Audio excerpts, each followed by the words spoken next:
Bonsoir, chers auditeurs, bonsoir tous les Africains, bonsoir le monde entier. Moi, on m'appelle Apollinaire Akouteji. Je suis juriste de formation, diplômé de l'École nationale d'administration et de la magistrature du Bénin et de la faculté de droit et sciences politiques de l'université d'Abomey-Calavi. Je suis apôtre missionnaire spécialisé dans l'évangile du royaume, donc je suis serviteur de Dieu. Je suis aussi chercheur en égyptologie biblique, dont la première publication sur l'égyptologie est celle-ci, la loi du sang et l'autorité du sang. Donc, je me présente comme ça d'abord. Pourquoi? Je vais me prononcer sur un sujet. Et c'est ce sujet qui m'oblige à me présenter. Je vais me prononcer sur le sujet qui défraie la chronique actuellement au Bénin, suite à une affirmation du docteur Florent Eustache Kessou et dans sa thèse de doctorat en socio-anthropologie sur le thème « La représentation sociale de la sorcellerie azé en milieu fond ». C'est un peu comme ça. Dans sa thèse, où ce que le monsieur nous fait comprendre dans ses propres propos, et il le soutient mordicus, c'est que le siège de la sorcellerie, c'est la femme. Et il a été plus précis. Il dit plus particulièrement le vagin de la femme. Cette affirmation du docteur a créé tellement d'indignation, tellement de révolte que lui-même il avait dit qu'il n'est pas là pour gérer les humeurs des femmes, mais il dit que ce que lui soutient et que personne ne l'a contredit, c'est que le siège de la sorcellerie, c'est la femme, et plus particulièrement le vagin de la femme. Dans cette émission que je considère comme un droit de réponse à son affirmation, je voudrais restituer la vérité spirituelle. La vérité spirituelle parce que il a soutenu dans un domaine purement spirituel, qui échappe au contrôle de la science en tant que principe gouvernant l'expérimentation de la connaissance empirique. Alors, je voudrais que dans cette émission, tout le monde soit fixé à partir de ce que je vais dire en termes de restitution de la vérité. La question que se posent beaucoup de personnes quand on écoute le docteur Florent Eustache Kessou, c'est que pourquoi c'est la femme qui est le siège de la sorcellerie et pourquoi c'est plus particulièrement le vagin de la femme qui est le siège de la sorcellerie et non les fesses de la femme, et non les bras de la femme, et non la tête de la femme, et non d'autres parties de la femme, mais c'est le sexe. Et beaucoup de personnes l'ont désavoué. Et sur les réseaux sociaux, j'ai suivi avec une attention soutenue parce que, en tant que clinicien spirituel que je suis, spécialisé dans la délivrance des personnes possédées par les démons, je me dois de suivre, de réagir. Je vais commencer d'abord à présenter ce que c'est que la sorcellerie. Qu'est-ce que la sorcellerie? La sorcellerie est une science propre aux démons. La sorcellerie, c'est une science des démons. C'est-à-dire, c'est une science spirituelle des esprits angéliques qui ne sont plus sous l'autorité de Dieu. Il n'y a pas sorcellerie s'il n'y a pas un esprit angélique, s'il n'y a pas un ange de Dieu déchu qui est derrière ça. Donc, la sorcellerie n'est pas la science qu'on peut étudier en anthropologie. Ce sont ces faits, c'est-à-dire ces représentations sociales, la perception que les gens en font, c'est ça l'approche socio-anthropologique de la sorcellerie. Alors, lorsque le docteur Florent Eustache Kessou étudie la sorcellerie dans un milieu social à travers les hommes, il est venu à la conclusion que la femme est le siège de la sorcellerie et plus particulièrement son vagin. Ce que je trouve totalement faux. C'est faux. Ça là c'est faux et nous allons le démontrer ici. Et si après cette émission que je vais mettre en ligne sur YouTube et sur ma page, si le docteur Florent Eustache Kessou n'est pas d'accord, je veux un débat contradictoire avec lui sur la chaîne de télévision. Parce qu'il est allé dans un domaine qui précisément fait l'objet particulièrement soutenu de mon attention dans le livre que j'écris sur le titre « Les modes opératoires de la sorcellerie et des pratiques occultes » est presque fini pour être édité. Alors, la sorcellerie, c'est la manipulation des lois spirituelles dans un être non seulement humain, mais aussi dans un être animal. La sorcellerie peut se manifester de corps en corps, de plusieurs corps. Le diable peut manifester la sorcellerie dans la peau d'une chèvre. Il peut manifester la sorcellerie dans la peau d'un chien.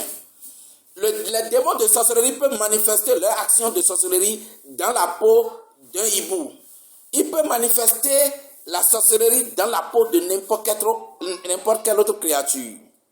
Alors, lorsqu'on dit que le siège de la sorcellerie, c'est la femme, quand on va dans l'anthropologie, cela pose un problème de subjectivité trop tendancieuse pour être vrai.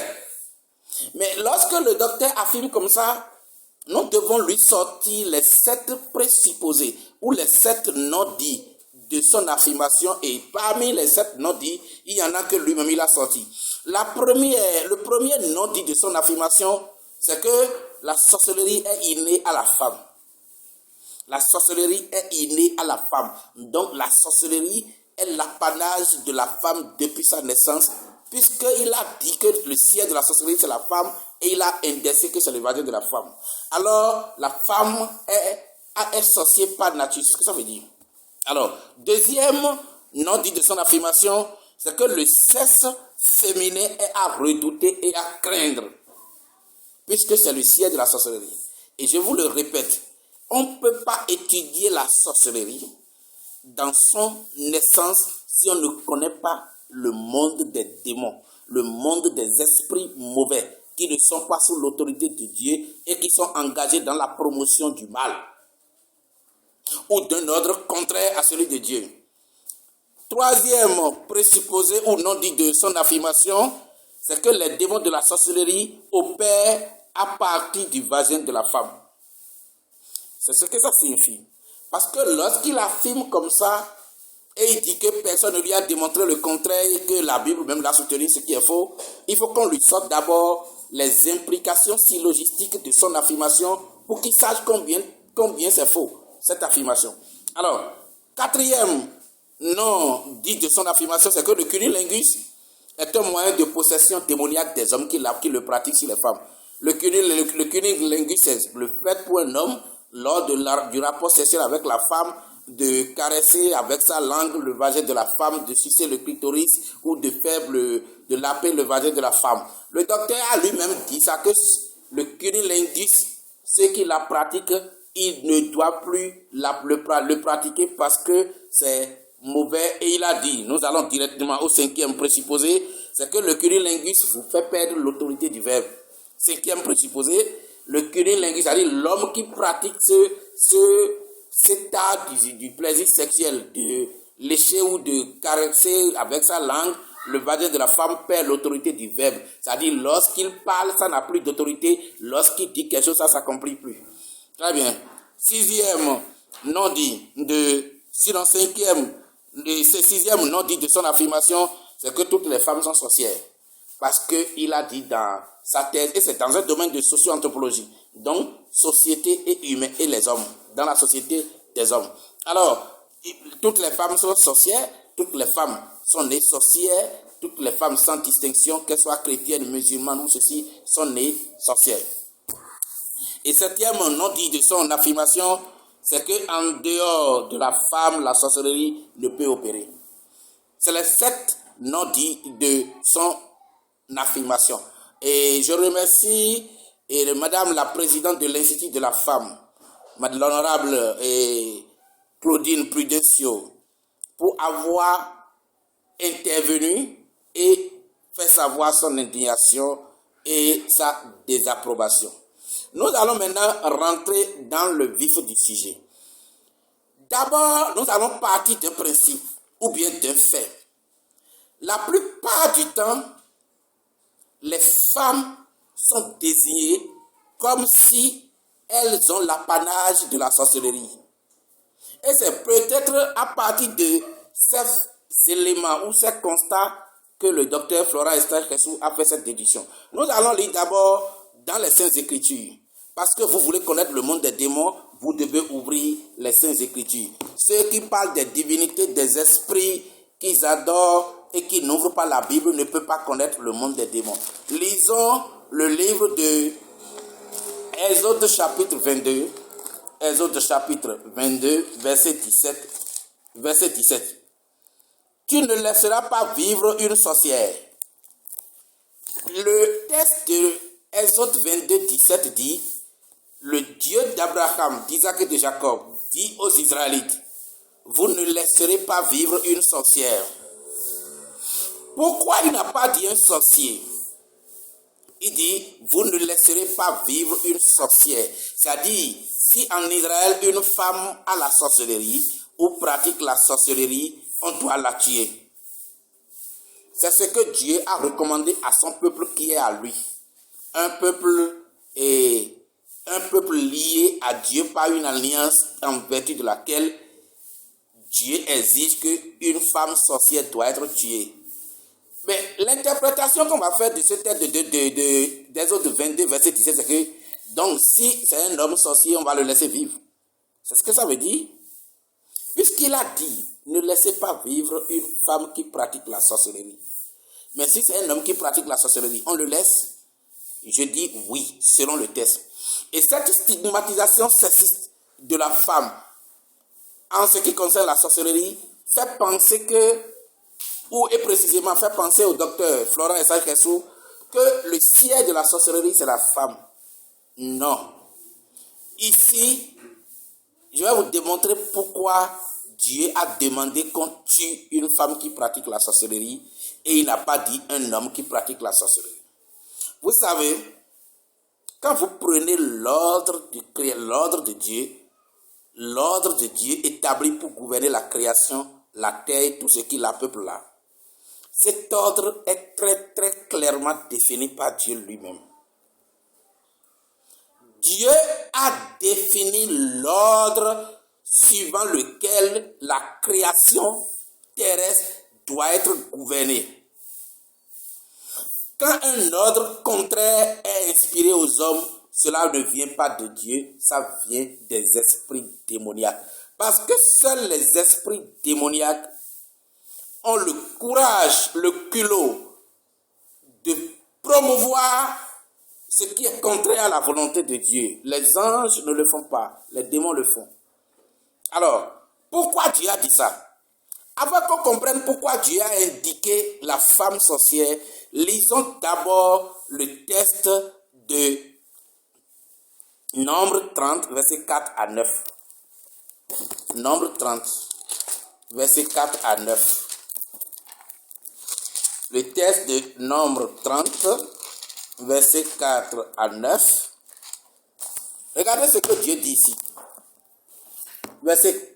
Nombre 30, verset 4. Je lis le verset 4. Lorsqu'une femme, pendant sa jeunesse, est dans la maison de son père, fera un vœu à l'Éternel et se liera par un engagement, et que son père sera informé de son vœu et de l'engagement par lequel elle s'est liée. Si son père garde le silence envers elle, tous ses vœux seront maintenus. Et tout engagement par lequel elle se sera liée sera maintenu. Verset 6 maintenant. Mais si son père la désapprouve le jour où il en est informé, tous ses vœux et tous les engagements par lesquels elle se sera liée ne seront pas maintenus et l'Éternel lui pardonnera parce qu'elle a été désapprouvée de son père. Je vais vous expliquer ce qui se passe là. Qu'est-ce que Dieu dit là?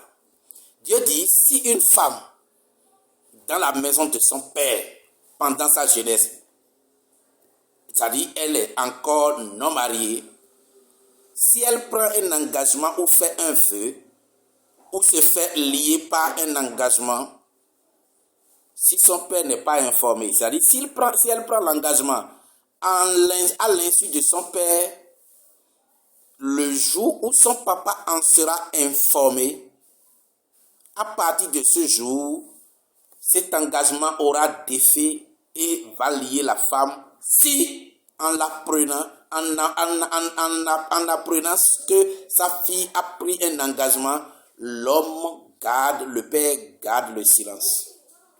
C'est-à-dire le silence de l'homme, du papa d'une fille, suite à un engagement qu'elle a pris, signifie que c'est validé et que ça va produire des faits. Et cette fille sera liée par l'engagement.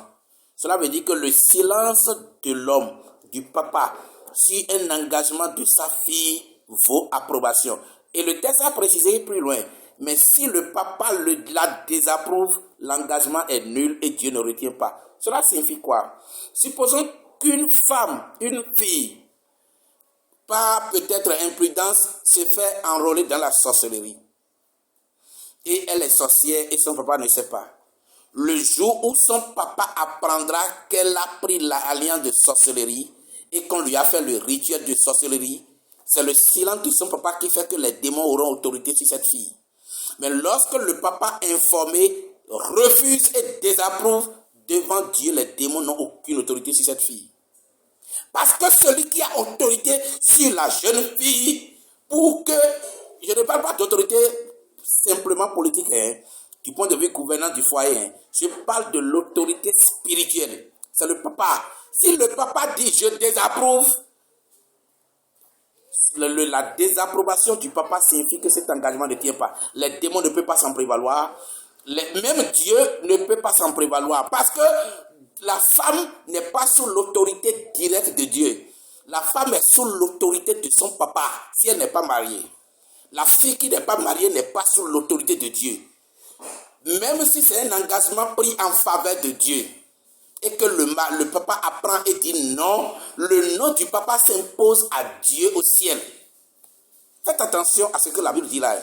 Cela signifie que l'autorité sous laquelle la fille fonctionne, l'autorité qui régit la fille non mariée, c'est l'autorité de son papa. La femme n'a pas autorité sur terre pour décider de quoi que ce soit ou prendre un engagement si son papa ne l'approuve pas. Cela veut dire que quoi? Le jour où, et c'est l'ordre divin de la création, ce n'est pas lié aux Israélites ou aux Juifs. Ceux qui pensent que la Bible est pour les Juifs, là, non. La Bible a une valeur testamentaire. Et en droit, le testament, c'est l'écrit d'un homme qui définit ses volontés avant sa mort. Et quand il meurt, ce sont ces écrits qui s'imposent par rapport à la gestion de ses biens. Satan n'a rien créé dans ce monde. Les démons n'ont rien créé dans ce monde pour faire un testament. Seul Dieu qui a créé toutes choses a la qualité et le droit et les aptitudes nécessaires pour faire un testament. La parole de Dieu a une valeur testamentaire. C'est pourquoi ce que Dieu dit ici s'accomplit au-delà de la terre et qui a accueilli la première fois Dieu sur la terre. Alors, je parle d'Israël. Donc, c'est ça. Nous comprenons à partir de là que la femme n'est pas libre pour faire ce qu'elle veut sur la terre. La femme n'est pas libre pour faire ce qu'elle veut sur la terre. Elle est sous l'autorité de son mari, de son papa, si elle n'est pas mariée. Maintenant, si elle est mariée, elle est sous l'autorité du papa pour approuver ou désapprouver ses engagements ou ses vœux est transmise à son mari. Nous allons lire à partir du verset 7 pour voir. Si elle est mariée, Nombre 30, verset 7. Si elle est mariée, après avoir fait des vœux ou s'être liée par une parole échappée de ses lèvres, et que son mari en soit informé, s'il garde le silence envers elle le jour où il en est informé, ses vœux seront maintenus et les engagements par lesquels elle se sera liée seront maintenus. Mais si son mari la désapprouve le jour où il en est informé, il annule le vœu qu'elle a fait et la parole échappée de ses lèvres par laquelle elle s'est liée et l'Éternel lui pardonnera. C'est-à-dire que quoi? Regardez ce que Dieu dit là encore. La parole échappée de la bouche d'une femme mariée qui constitue un engagement ou un serment ou un vœu à un démon, à un ange ou à un esprit ou à un homme ou à n'importe qui, c'est le jour où la femme mariée informe son mari ou le mari est informé d'une autre manière et garde le silence que ça opère. Si le mari apprend et désapprouve, ça n'opère plus. Cela veut dire quoi? La femme est sous l'autorité de son mari si elle est mariée. Et cette autorité est spirituelle et politique à la fois. J'ai l'autorité spirituelle pour dire non à ce que ma femme a fait. Et ce qu'elle a fait et l'engagement qu'elle a pris est nul. Et Dieu lui-même a dit, quand le mari désapprouve, je pardonne. Cela signifie que ce n'est pas, comment on appelle, à partir du jour où la femme est mariée, ce n'est plus son mari, son papa qui exerce autorité sur elle, c'est son mari. C'est son mari. Une première conclusion sera tirée de ce texte que nous venons de lire. La femme n'est pas libre spirituellement sur la terre. Et quand quelqu'un n'est pas libre spirituellement sur la terre, qu'est-ce qu'elle doit avoir, qu'est-ce qu'il doit avoir comme comportement? En toute chose, la personne qui est sous autorité spirituelle se réfère à l'autorité dont elle dépend. Vous allez voir dans nos familles, dans nos traditions, quand une femme va au mariage clandestinement en suivant un homme sans que son papa donne l'accord, lorsqu'elle va à ce mariage, les problèmes commencent à naître. Et on dit qu'il faut aller voir son papa, les esprits de la maison de son papa ne sont pas d'accord. Oui, ce n'est pas les esprits qui ont installé cette loi, ils exploitent la loi de Dieu. On va dire, elle ne conçoit pas, on va chez le bokono, on va chez le consultant, le géomancien, le prêtre du phare, et le prêtre dit, son papa s'est fâché, ou bien les esprits de la maison de son papa sont fâchés. Oui, les esprits de la maison de son papa savent que c'est son papa qui a le pouvoir de dire oui. Et si le papa dit oui, le oui est oui. S'il dit non, le non est non. C'est ce que Dieu a dit dans la Bible, ça. Donc ça se passe partout. Personne sur la terre n'est capable d'échapper à l'autorité de la parole de Dieu. C'est parce que les gens ne comprennent pas la Bible en tant que testament qu'ils pensent que c'est un livre religieux. Non. Alors, si la femme ne peut pas prendre un engagement qui soit valable, si son mari ne la valide pas par son silence ou ne la refuse pas, ou si son papa, si elle n'est pas mariée, ne le refuse pas, cela veut dire qu'aucune femme ne peut avoir la sorcellerie. Si le monde fonctionne si chacun de nous connaît ses droits, si les hommes connaissent leurs droits sur la terre, aucune femme ne peut être sorcière si son papa n'est pas d'accord. Alors, vous comprenez pourquoi maintenant Dieu a dit dans Exode 22, verset 17, vous ne devez pas laisser une femme qui pratique la sorcellerie vivre. Vous savez pourquoi maintenant? C'est parce que si une femme pratique la sorcellerie, elle est directement sous l'autorité du démon qui opère en elle et non plus sous l'autorité de son mari ou de son papa. Or, l'ordre divin, le souverain créateur du ciel et de la terre, l'ordre qu'il a installé sur la terre, c'est que la femme est sous l'autorité de son mari. Si elle est mariée, si elle est jeune fille, elle est sous l'autorité spirituelle et politique de son papa. Alors, si une femme a la sorcellerie, l'ordre divin est renversé. L'ordre divin censé gouverner les relations entre la femme et l'homme sur la terre est renversé.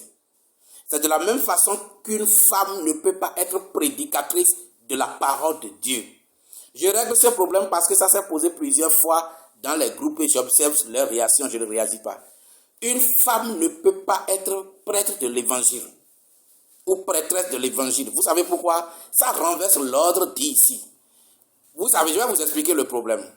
Si par exemple, tu es une femme prédicatrice, tu es une femme qui prêche la parole de Dieu, l'autorité spirituelle sous laquelle tu es directement, c'est l'autorité de Dieu. Quand une femme est ministre de la parole, l'autorité spirituelle directe sous laquelle elle opère, c'est l'autorité de Dieu lui-même. Ce qui est contraire à ce que nous lisons dans Nombre 30, versets 4 à 9. Dieu a dit dans ce texte-là que si le papa est informé de l'engagement que son enfant, sa fille a pris et la désapprouve, Dieu annule. Cela veut dire que quoi? Si ma fille, par exemple, dit, papa, je serai pasteur, ou bien je veux être pasteur, ou j'ai pris l'engagement de servir Dieu en tant que pasteur ou en tant que prophétesse, même si Dieu lui-même veut lui donner ce don, ou lui a déjà donné ce don, selon Nombre 30, versets 4 à 9, j'ai le pouvoir en tant que son père de m'imposer à Dieu. Et Dieu va annuler son choix de ma fille. Parce que ce n'est pas Dieu qui gouverne la femme sur la terre, c'est l'homme qui gouverne la femme. Et l'homme gouverne la femme suivant l'autorité spirituelle que Dieu a donnée à l'homme de gouverner la femme. Vous voyez ce que je dis? Et nous allons vous montrer pourquoi il n'est pas bon même, il n'est pas conforme au principe du royaume qu'une femme soit prédicatrice de l'évangile. Une femme peut être prophétesse.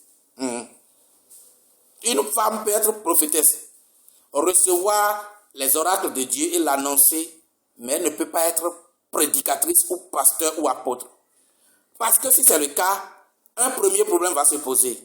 Elle est hors du contrôle de son mari ou de son papa, ce qui est contraire à la parole de Dieu. Lisons 1 Corinthiens chapitre 11, verset 10, pour comprendre ce que je dis. 1 Corinthiens chapitre 11, verset 10, pour comprendre ça. 1 Corinthiens chapitre 11.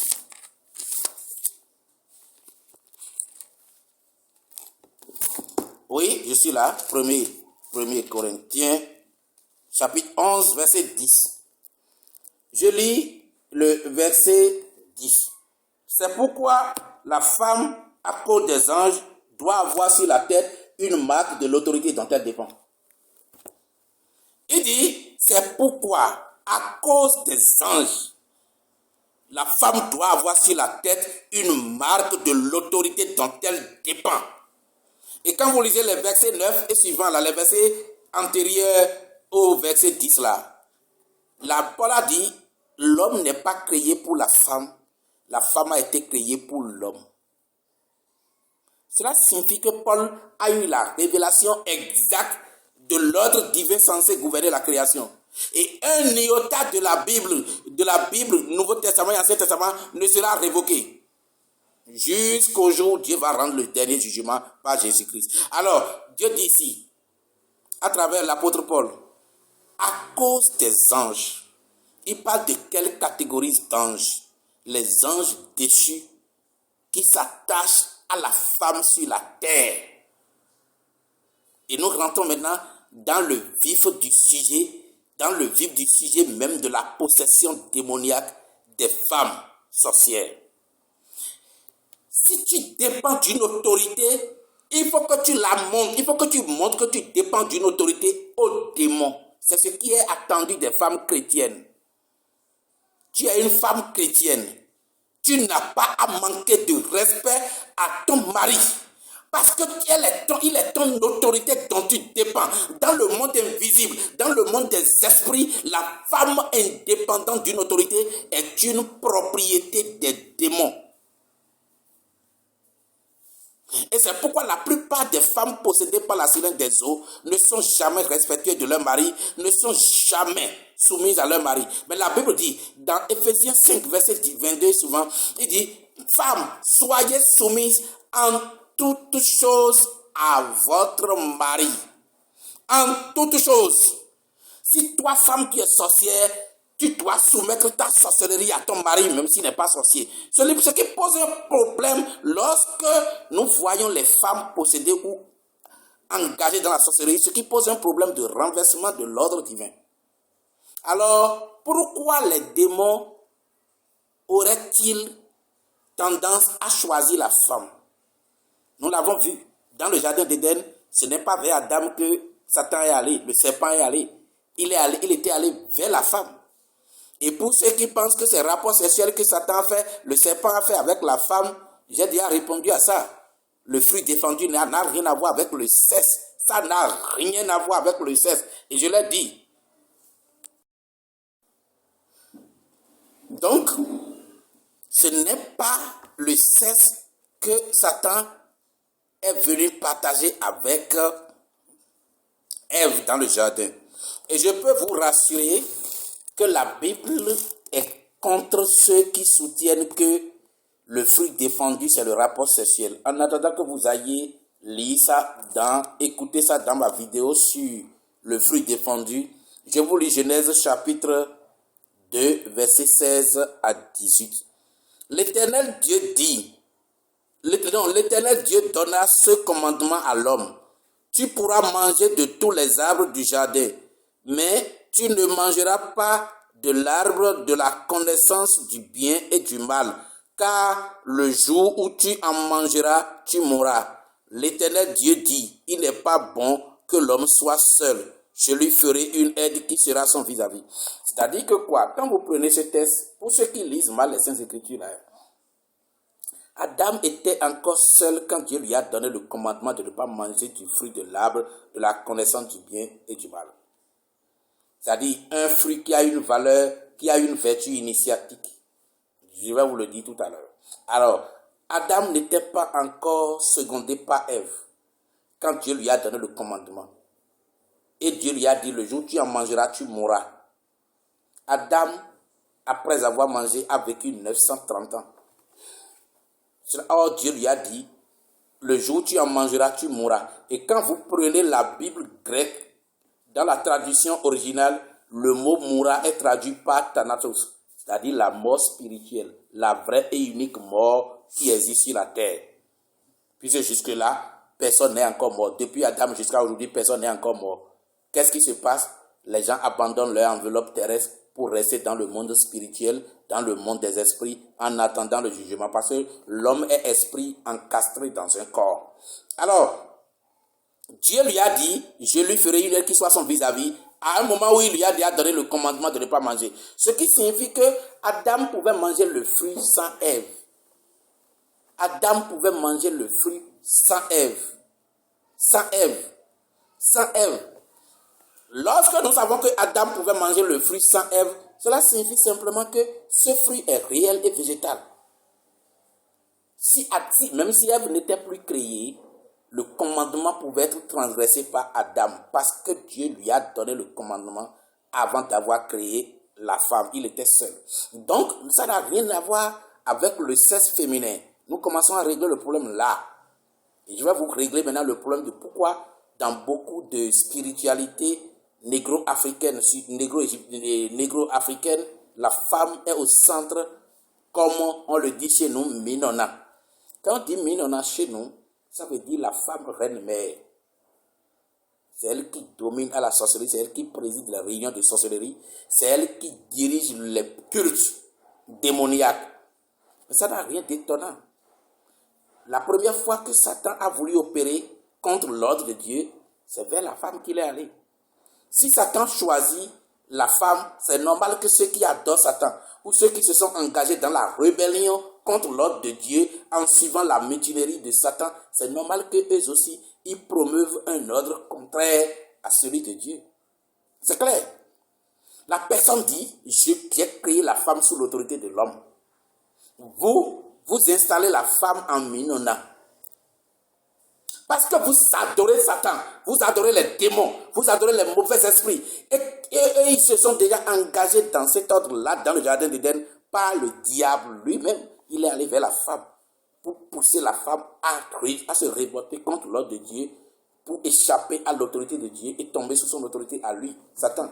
Vous comprenez ce que ça signifie? Donc, ce n'est pas à cause du vagin de la femme que Satan est allé vers la femme dans le jardin d'Éden. C'est parce qu'il veut renverser l'ordre divin de la création, censé gouverner la création. Puisque quand vous lisez dans Ésaïe 14, vous voyez les intentions de Satan là. Si vous voulez, nous y allons.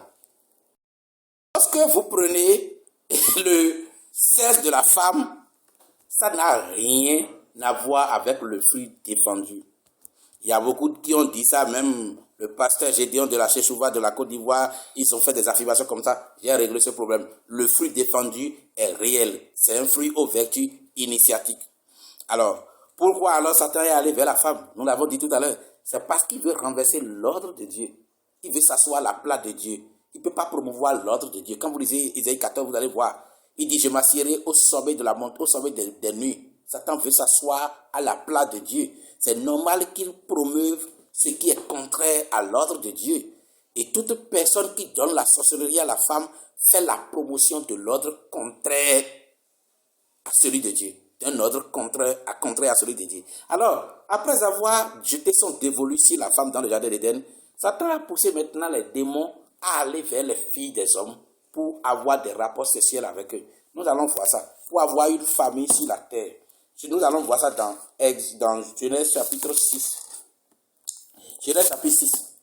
Parce que c'est par là qu'il faut commencer à régler le problème que le docteur Florent pose si mal parce qu'il n'a pas cerné peut-être tous les tenants et aboutissants de cette affirmation. Genèse chapitre 6. Nous lisons à partir du verset 1.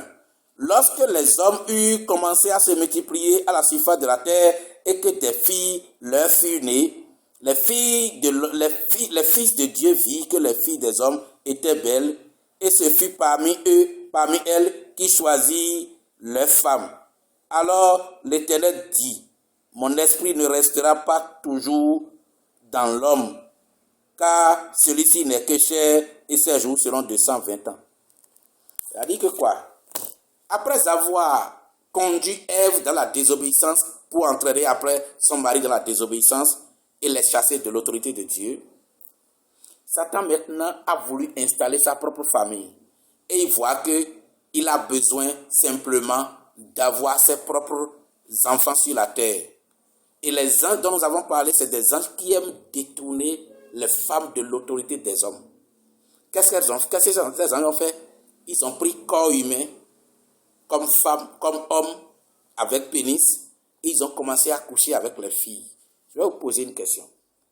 Si c'est vrai ce que Florent Eustache-Kessou dit, que la femme est le siège de la sorcellerie et que le vagin de la femme est le siège de la sorcellerie, pourquoi les démons qui sont des esprits incorporels, des êtres incorporels, quand ils ont voulu prendre corps, se métamorphoser en corps, pourquoi ils ne sont pas devenus femmes et ils sont devenus hommes?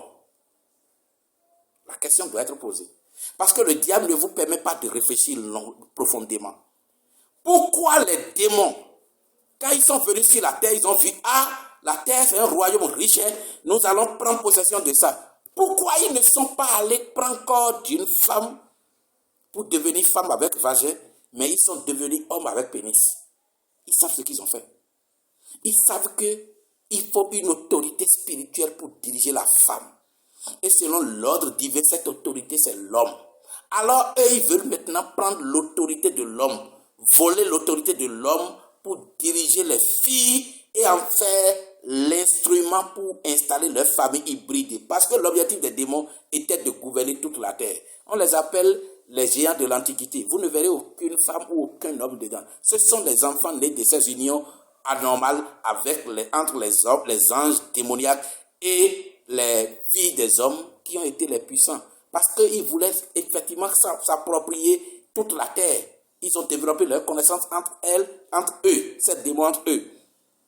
Mais c'est déjà intéressant de savoir que ces anges n'ont pas pris le corps d'une femme, ils ont pris le corps d'un homme avec pénis, parce que c'est l'autorité spirituelle que Dieu a voulu comme patron de la femme, qu'eux ils cherchaient à incarner pour détourner la création du plan de Dieu, celui de glorifier Dieu.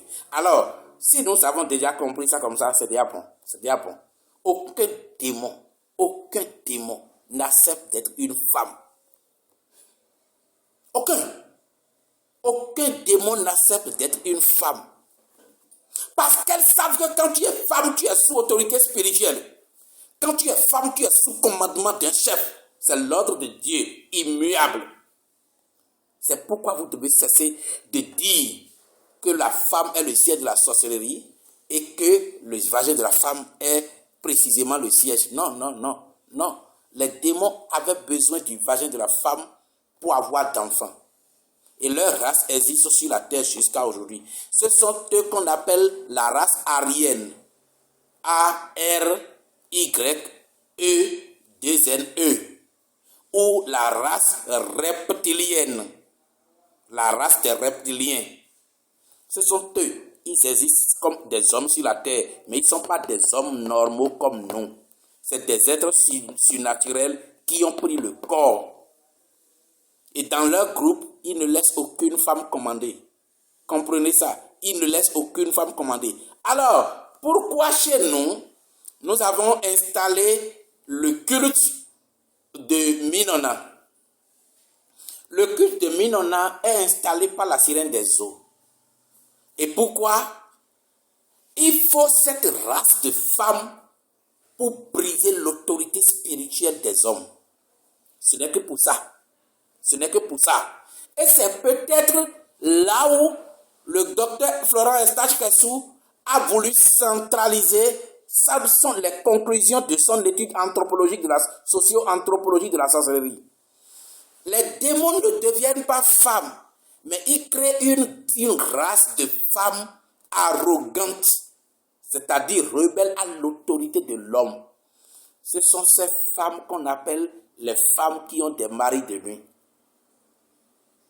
Quand vous prenez une femme qui a un mari de nuit, vous constaterez souvent vous allez observer 3 manifestations spirituelles sur les femmes qui ont un mari de nuit. 1, c'est des femmes qui sont abusées sexuellement la nuit. J'en ai délivré une et j'ai son témoignage. Vous pouvez prendre la vidéo et écouter. Et j'ai écrit un petit livre, les 21 révélations pour connaître et détruire la sirène des eaux. Les femmes possédées par les maris de nuit, c'est-à-dire les démons qui couchent avec elles et les détournent de leur foyer, sont des femmes en mission poison, en mission suicide contre leur mari. Et quand vous prenez ces femmes, trois manifestations. C'est des femmes qui font des rapports sexuels la nuit. C'est des femmes qui savent qu'elles ont un homme qui n'est pas sur la terre, mais qui peut se manifester physiquement à elles sur la terre, mais qui couche avec elles la nuit. Deuxième manifestation, les femmes possédées par la sirène des eaux sont des femmes dont la sexualité est débridée. C'est-à-dire, elles n'ont pas une sexualité vertueuse. Elles peuvent coucher avec Paul aujourd'hui à 10 heures, coucher avec Jean à 11 heures. C'est-à-dire, le diable les afflige mentalement, psychologiquement et sentimentalement. Et c'est des femmes, quand vous les voyez, le troisième élément caractéristique de leur possession, c'est des femmes qui sont rebelles à l'autorité de l'homme, arrogantes, insultantes, désinvoltes. Ce qui n'a rien de surprenant. Alors, je vais maintenant aller à la question de la sorcellerie elle-même. Puisque ce préalable fait l'émission qui vers sa fin, je ne dois pas dépasser 50 minutes. Je suis à 43. Donc, je dois faire au plus 53 minutes en 10 minutes. Je vais à la sorcellerie. La sorcellerie opère comment? Si on vous présente les modes opératoires de la sorcellerie, vous allez comprendre même que le siège de la sorcellerie, c'est les démons. Et le corps de la femme et le corps de l'homme, comme le corps des animaux, sont utilisés comme manifestation, comme appui de manifestation physique. Il y a 4 modes, sinon 5 modes opératoires de la sorcellerie. Le premier mode opératoire de la sorcellerie, qui montre que le sexe de la femme n'a rien à y voir, c'est l'art du verbe action. Le sorcier est utilisé par un démon qui occupe son mental, ses facultés spirituelles, psychologiques et agit en elle comme si c'était lui-même le démon. Le sorcier est donc quelqu'un qui passe son enveloppe physique, ses facultés spirituelles et morales à quelqu'un qu'on appelle démon qui l'utilise. C'est pourquoi ceux qui disent qu'on ne peut pas délivrer un sorcier ou une sorcière, ils ne connaissent pas ce qu'on appelle délivrance.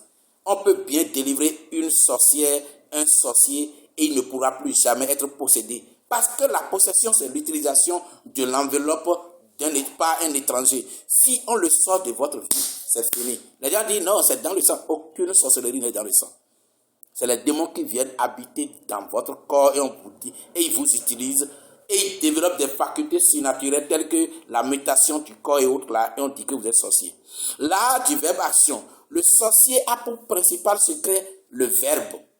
Parce que le verbe, vous l'avez vu dans la Bible, dans Jean 1, verset 1er, dans l'évangile selon Jean, chapitre 1er, verset 1er et suivant, il dit, au commencement était le verbe, et le verbe était Dieu, et le verbe était avec Dieu.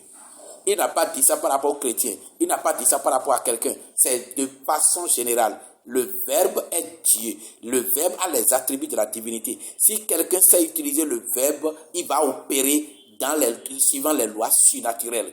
Parce que la manifestation physique que vous créez dans le monde par vos paroles, vous ne le savez pas. C'est pourquoi Jésus a dit dans Matthieu 12, verset 36, au jour du jugement, les hommes rendront compte de toutes les paroles vaines qu'ils auraient proférées. Le premier secret d'action du sorcier, c'est le verbe. La sorcière que nous avons délivrée le 1er mai 2014 a dit que lorsqu'ils se réunissent à la sorcellerie, ils mettent la victime au milieu, le corps spirituel de la victime. Ils mettent la victime au milieu. Toi, tu peux le voir en train de dormir sur le lit. L'homme a deux corps. Il y a le corps physique et le corps éthérique qu'on appelle le corps spirituel. C'est pourquoi quand quelqu'un meurt, il vous apparaît avec le même corps. Son corps a une nature spirituelle et une nature physique. Donc mon corps qui est ici là n'est pas que physique. Quand tu dors, c'est ton corps spirituel qui opère, c'est ton corps éthérique qui opère. Et on dit que tu as fait rêve, ou bien tu es allé à Cotonou, j'ai fait rêve, je suis allé au village, j'ai fait rêve, je me suis bagarré, j'ai fait rêve, j'ai mangé. Le rêve est la manifestation de l'état spirituel de l'homme. Et c'est pourquoi quand Dieu veut opérer quelque chose de spirituel dans la vie d'un homme, il aime son état de concentration le plus élevé qui est le sommeil. Et quand vous lisez dans Job 33, verset 14 et suivant, Dieu dit qu'il parle à l'homme dans le sommeil.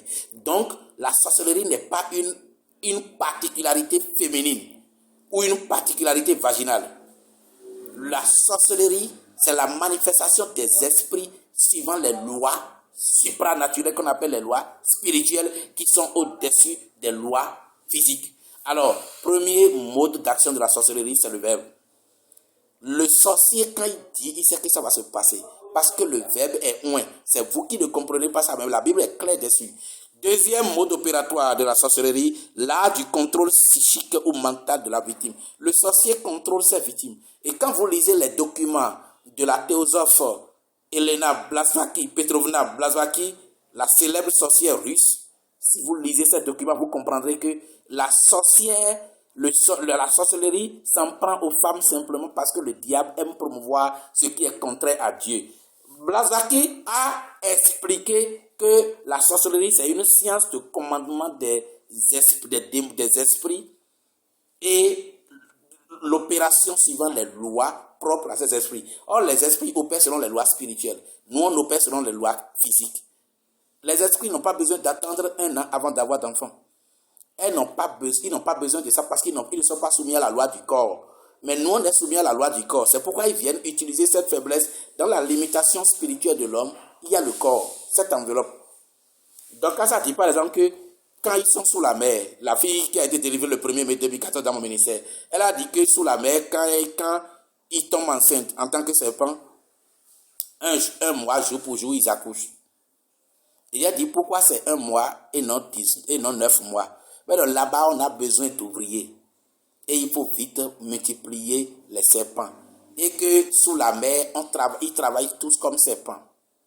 Et non comme des êtres humains. Et que quand ils font rapport sexuel entre eux, entre démons, 1 mois après, l'enfant sort pour qu'on ait des ouvriers pour envoyer sur la terre. La vidéo est là. Elle-même, elle est encore vivante. Donc, le contrôle mental, le diable utilise ça. Dans Ephésiens 3, verset 1er à 9, c'est dit aussi. Satan est appelé le prince de la puissance de l'air. Les 2 premiers modes opératoires de la sorcellerie n'ont rien à voir avec la femme, ni avec le sexe de la femme. C'est pourquoi j'ai dit, le docteur Florent Essage-Kessou a été influencé par la spiritualité anémique de l'Afrique noire. Il n'a pas fait une étude scientifique de la sorcellerie. Elle a fait une étude socio-anthropologique dans un milieu donné, le milieu fond, ethnie fond. C'est normal qu'il soit influencé par ce qu'il va apprendre. Mais ce n'est pas ça qui est la vérité. Alors, le sorcier vous contrôle, il vous inspire la pensée que vous devez avoir, les propos qu'il veut. Le sorcier peut vous inspirer la paresse, il peut vous inspirer la colère, le sorcier manipule ses victimes pour les utiliser à atteindre leurs objectifs contre eux, contre ces victimes-là. Troisième, la sphère d'opération du sorcier, les lois et connaissances spirituelles sur les lois physiques. Vous savez, il y a quelqu'un qui a publié quelque chose sur Facebook, il roulait sa voiture et la voiture a coupé et le moteur ne prend plus. Il ouvre le capot, il voit qu'en lieu et place du moteur, c'est un serpent géant qu'il a trouvé. Oui, les lois spirituelles sont des domaines d'opération du sorcier. Et donc, ça dit, en 2014, lors de sa confession, dans mon ministère, elle a dit, quand dans le monde des sorciers, ils veulent agir là, ils entourent la victime. Et eux tous, ils ont la même pensée. S'ils veulent qu'ils deviennent une chèvre, la pensée qu'ils deviennent chèvre leur arrive et l'intéressé devient chèvre. Ou coq, ou etc. Mais il a dit quelque chose qui m'a intéressé. Il dit que lorsqu'il transforme les victimes en chèvres noires ou coq noir, la cuisson spirituelle est difficile. Les victimes bougent beaucoup sous le feu spirituel. Si le feu spirituel, lorsqu'il le transforme en chèvre blanche, couleur blanche, mais que c'est en couleur noire là, les victimes se taisent vite. Ça veut dire que la couleur de la mort chez eux, c'est le noir. La couleur pureté du Saint-Esprit, le blanc, les âmes ne se soumettent pas facilement s'ils sont dans le blanc. Nous allons revenir sur tout ça. Donc, troisième mode opératoire, c'est l'usage des lois spirituelles. Vous savez, les lois spirituelles contrôlent les lois physiques. Vous pouvez faire une maison à 50 étages et une loi spirituelle sera mise en œuvre pour faire s'écrouler tout l'édifice. Le sorcier est manipulé, utilisé par les démons pour opérer. Donc, le sorcier n'est pas super intelligent. C'est le démon qui fait la ruse en lui que vous pouvez appeler super intelligent, comme le docteur l'a dit dans sa thèse. Quatrième mode opératoire de la sorcellerie, la loi du corps. La loi du corps, vous savez, Jésus-Christ a dit dans Jean 10, verset 1er 2, celui qui n'entre pas par la bergerie, par la porte dans la bergerie est un voleur, un brigand. Il parle du sexe. Lorsqu'une femme ne te met pas au monde, la seule façon d'être légitime sur la terre, c'est de naître selon l'ordre établi par Dieu. Et l'ordre établi par Dieu, c'est que la femme et l'homme s'accouplent et la femme tombe enceinte et puis ça donne enfant. Là, vous êtes homme sur la terre. À part ça, vous n'avez plus de légitimité si vous êtes né autrement. Alors, la loi du corps s'impose aux démons. D'où ils prennent ils jettent leur dévolu sur la femme qui porte la vie. Qui porte la vie. Les démons l'ont fait. Nous avons vu ça tout à l'heure. Les démons l'ont fait et ils ont eu des rapports sexuels avec ces femmes qui leur ont fait des descendants, qui leur ont fait des enfants pour qu'ils contrôlent la terre. Alors, le corps de la femme n'est pas seulement le corps qui est le temple de la sorcellerie. Et quand vous lisez dans Deutéronome 7, verset 22, vous allez voir que les animaux peuvent aussi être possédés par les démons de la sorcellerie. C'est clair même d'ailleurs. Alors, cinquième mode opératoire, c'est le système de témoin, représentation et de témoin action. C'est quoi témoin, représentation et témoin action? C'est l'étude de Blavatsky, la sorcière Blavatsky. Je ne peux pas tout dévoiler ici, c'est un livre que j'ai écrit. Blavatsky a dit que pour que le sorcier vous suive et opère contre vous, il met deux lois en action. La loi du contrôle psychique et la loi de la représentation-action. La loi de la représentation-action veut dire quoi? Si le sorcier veut que tu fasses accident, le magicien ou le sorcier prononce le verbe sur vous. Mais le magicien qui est à un niveau un peu inférieur par rapport à la sorcellerie, mais qui sont du même domaine, la sorcellerie et la magie, lui, il fabrique par exemple avec le métal si il fabrique quelque chose qui dit que c'est votre représentation. Et il dit que ça, c'est la victime qui est là. Il peut casser un pied à cette image de scie pour dire que c'est le pied de sa victime qu'il casse. Et que lors d'un accident, la victime aura le pied cassé et il va mourir. Ça, on appelle ça représentation-action. Ce qui va se passer sur toi. Représentation témoin, c'est l'image. Donc la sorcellerie opère selon les lois spirituelles pour pouvoir contrôler votre vie, mais il vous prédispose spirituellement à ce qu'il veut que vous soyez. C'est pourquoi vous qui faites les rêves là, ne prenez pas tous vos rêves comme révélation venue de Dieu pour commencer à prier. Non, le diable prépare la plupart du temps à travers ses sorciers et ses démons vos représentations témoins ou vos représentations actions selon qu'ils veulent que telle chose vous arrive ou ils veulent que vous ayez telle pensée de vous-même. Non. Donc, je vais d'abord faire une première pause ici pour dire la sorcellerie n'a pas pour siège la femme. Non. Non. Et après cette étude, si vous avez des commentaires ou des choses à demander, vous pouvez les demander en écoutant cette vidéo et ça peut m'amener à faire une deuxième partie ou un second volume de cet enseignement. Mais sachez que le vagin de la femme n'est pas le siège de la sorcellerie, encore moins le corps de la femme. Il y a des hommes sorciers, il y a des femmes sorcières, il y a le corps des animaux que Satan utilise, il y a le corps des hommes aussi. Le sexe de la femme est fait pour 3 raisons. Je dois pouvoir préciser ça. Pourquoi en faisant la femme, Dieu lui a donné un vagin? Parce qu'il a déjà dit multipliez-vous et remplissez la terre. Le pénis de l'homme a pour répondant le vagin de la femme et le mariage aura lieu. Et ça signifie 3 choses. Le mariage est conditionnel, le mariage est indiqué. Le mariage est motivé par 3 choses. 1. La solitude de l'homme doit être corrigée. 2.